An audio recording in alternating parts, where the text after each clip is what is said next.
Lighting's so dark. Good morning. We're back again, back again, back again. Have a coffee moment. Well, those of you that are here live are going to be finding us again. And those of you in the replay, remember to leave your comments. I love hearing from you. No matter what lesson you're on, day one, you're joining us today on day 79, wherever you are. I love hearing your messages. I love hearing how A Course in Miracles and Chic 365 is supporting you at your next level. So, little coffee moment, and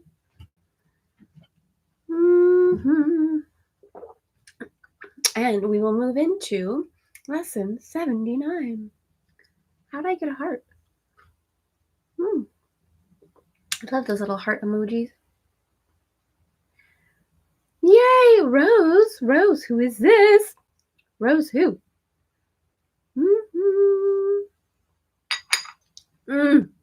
Rebonjour. Sometimes you just gotta reset. Sometimes you just have to take a moment, take a breath, take a sip of espresso, and reset. And there we go. Ilona, welcome back. You can hear me. Good. You know, you change one little thing and everything changes. I changed the camera and then it disconnected the audio, and it's okay. A little stretch moment. Alrighty. Father, Mother, God, thank you. Thank you for the opportunity to see things clearly. Thank you for the opportunity to let go of anything and everything that is seemingly holding us back from our joy. Thank you for the opportunity to forgive ourselves. Thank you for the opportunity in every moment to choose to remember who we truly are.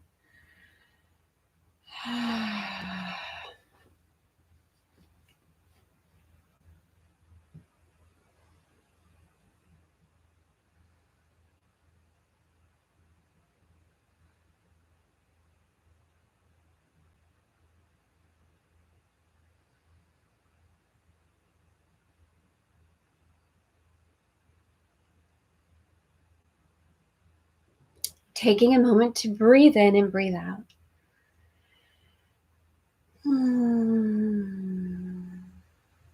Letting go of anything in the past that's no longer in service. Letting go of any fear, any worry, any anxiety about the future. And honoring the present moment, right here, right now, allowing ourselves to feel good right here, right now. Knowing, recognizing, remembering that is all there is. This or something even better for the highest good of all concerned. Amen. Amen.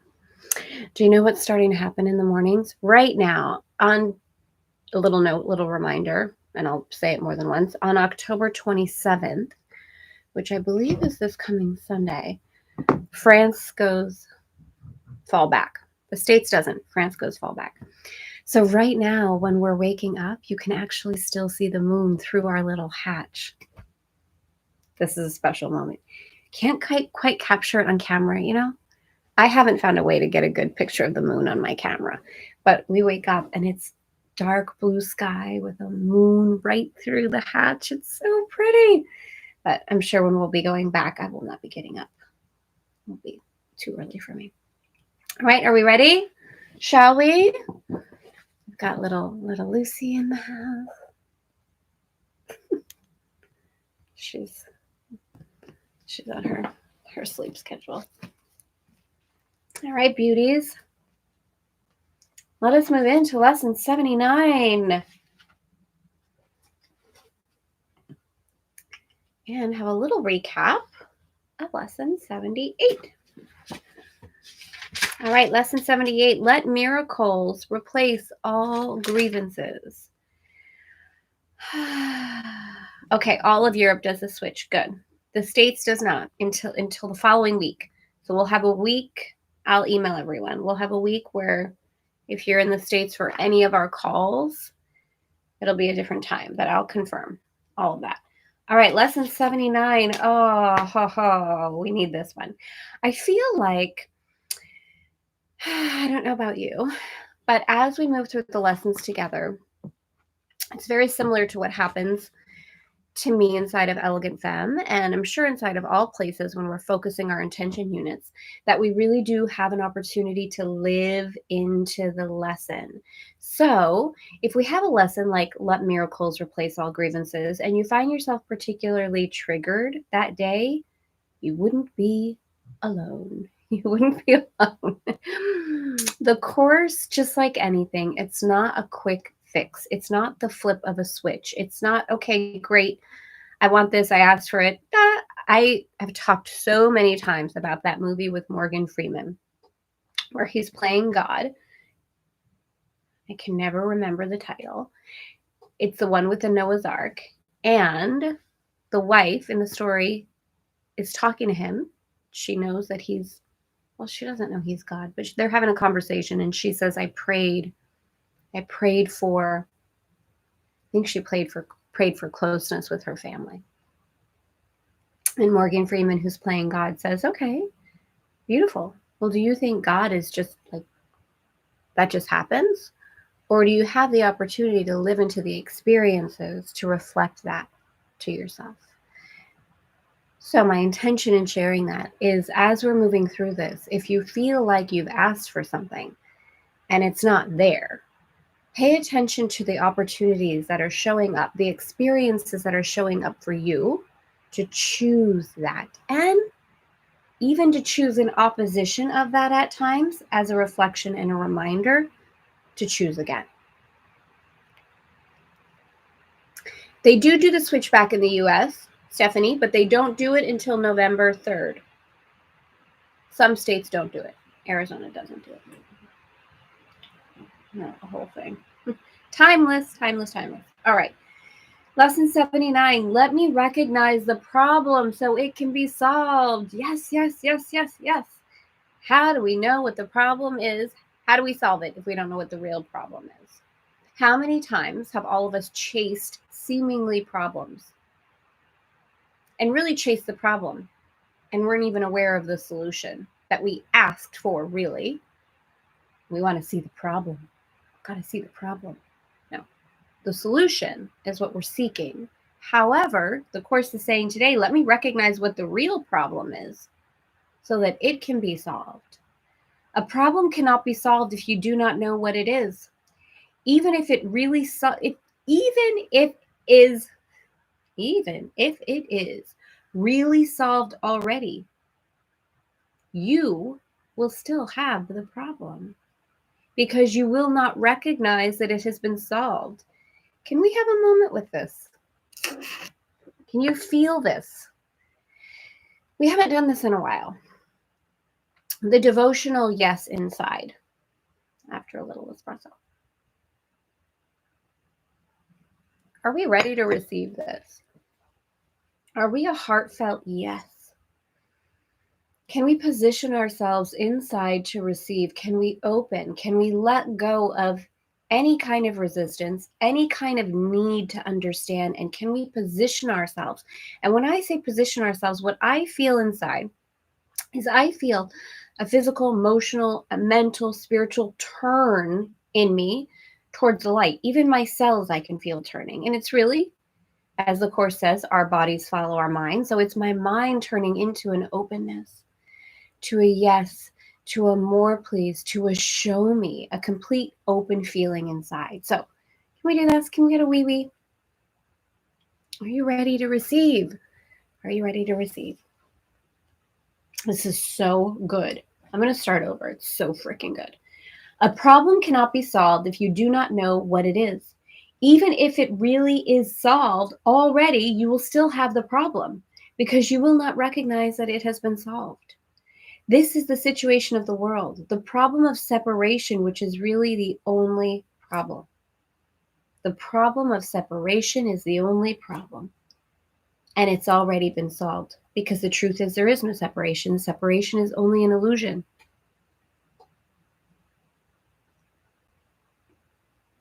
Yet the solution is not recognized because the problem is not recognized. Everyone in this world seems to have his own special problems. Yet, they are all the same and must be recognized as one if the one solution that solves them all is to be accepted. Who can see that a problem has been solved if he thinks the problem is something else? Even if he is given the answer, he cannot see its relevance. That is the position in which you find yourself now. You have the answer, but you are still uncertain about what the problem is. A long series of different problems seems to confront you, and as one is settled, the next one and the next arise. We've all felt this, right? Like, ugh, this is bothering me. Okay, that's done now. Now it's this. Now it's this. Now it's this problem. Now it's this problem. Now I have to worry about this. Now I'm worrying about this. Okay, now it's this. Now it's this. Now it's this.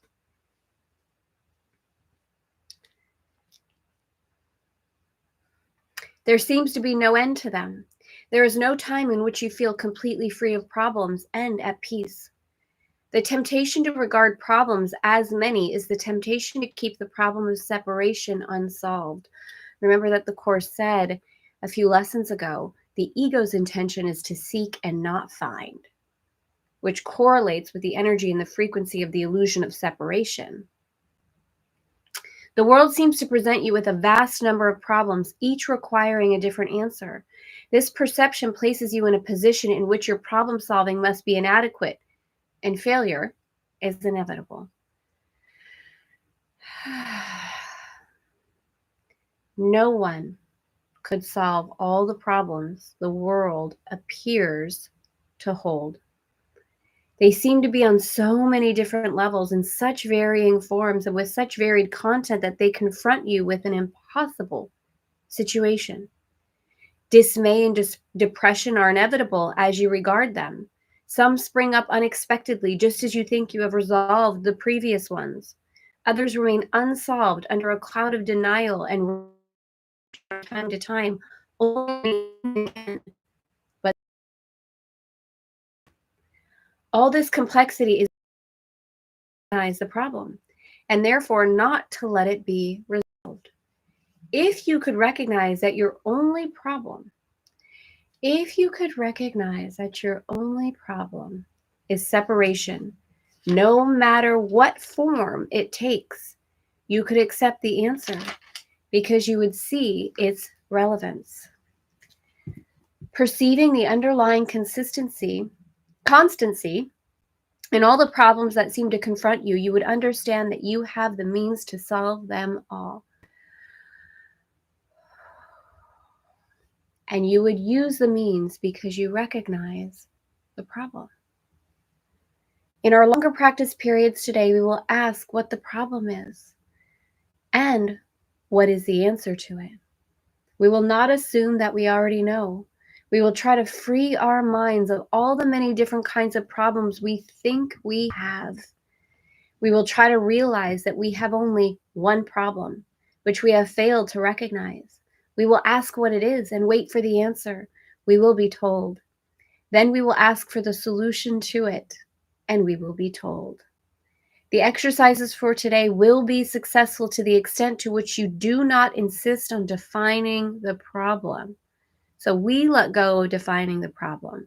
We ask Spirit what the problem is, and we ask Spirit for the solution. We move out of our own way, our own illusions, our own idea that we have the context and the understanding of the problem. We release ourselves from that responsibility. We create space. We ask for Spirit's assistance. We lean back and we receive. This is so good. I said we lean back and we receive. Perhaps you will not succeed in letting all your preconceived notions go, but that is not necessary. So the Course is even saying, hey, look, let's do your best. You might not let go of everything you think you know, but let's give it a shot. All that is necessary is to entertain some doubt about the reality of your version of what your problems are. Just a little bit of space. What if it's not what I think it is? What if I think my problem is I don't have enough money? What if I think my problem is I don't have I don't have the perfect body. What if I think my problem is that I don't have the soulmate of my life? What if I think my problem is XYZ? And what if that's not the problem?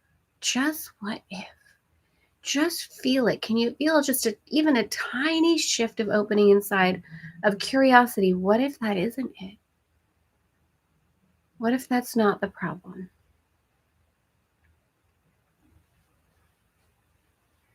You are trying to recognize that you have been given the answer by recognizing the problem, so that the problem and the answer can be brought together and you can be at peace. The shorter practice periods for today will not be set by time, but by need. You will see many problems today, each one calling for an answer. Our efforts will be directed toward recognizing there is only one problem and one answer. In this recognition, all problems resolved. In this recognition, there is peace. Be not deceived by the form of problems today. Whenever any difficulty seems to arise, tell yourself quickly, let me recognize this problem so it can be solved. Then try to suspend all judgment about what the problem is. If possible, close your eyes for a moment and ask what it is. You will be heard and you will be answered.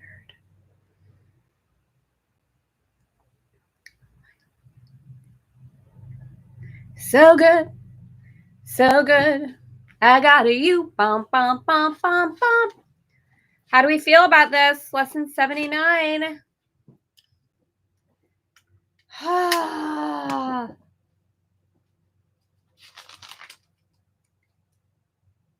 Let me recognize the problem so it can be solved. I love this little sun coming through.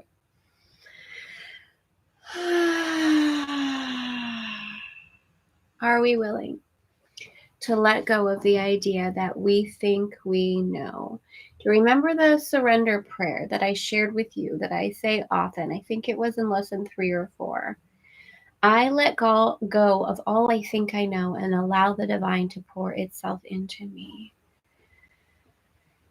Are we willing to let go of what we think the problem is and allow the space to see things differently? Okay. Allison, yes, willing to consider this. I saw the moon and the stars in Paris this morning. I even took time to contemplate them. The sky was deep blue and there were some stars around it. So interesting you saw the same scene. I did, and I sat there for a while. We leave the hatch open at night and I love the feeling of the fresh air on my skin. I love it so much. I love it so much. So yes, we saw the same scene under the same sky. All right, beauties. That is all for today. Sending you so much love. And if you are in Le Mystère, we have more deets coming soon. We start on November 1st, which is next Friday. It's going to be magnificent. It is going to be otherworldly. If you are loving the conversation here, if you are desiring to feel into the divine mystery of your life, to surrender to the divine unknowing, and to know what your particular activation points of light are so that you can co-create with spirit your vision, that's what we're going to be honoring together in a really beautiful, special way. We have 3 live calls. We have really beautiful activation, resting activation, and a celestial activation to support the integration. Things I've never done before. It's going to be extraordinary. So if you're not already joining us and you would like information on how to do so, please just DM me here. You can email info@elegantfemme. You can leave a comment in the reply, whatever is easiest for you. And as always, if you do like the video, I would love for you to actually like the video because it does help us on YouTube have more visibility for women to find this, even men, wherever you are, if you're being called into the conversation, wherever you are in your life. And share it. If there is another soul in this world that you feel like would benefit from the conversation we're having, please share it. It would mean so much to me. Have a gorgeous rest of your day. I will see you here tomorrow. Enjoy the willingness. The willingness is a beautiful energy. Mwah. I'll see you tomorrow.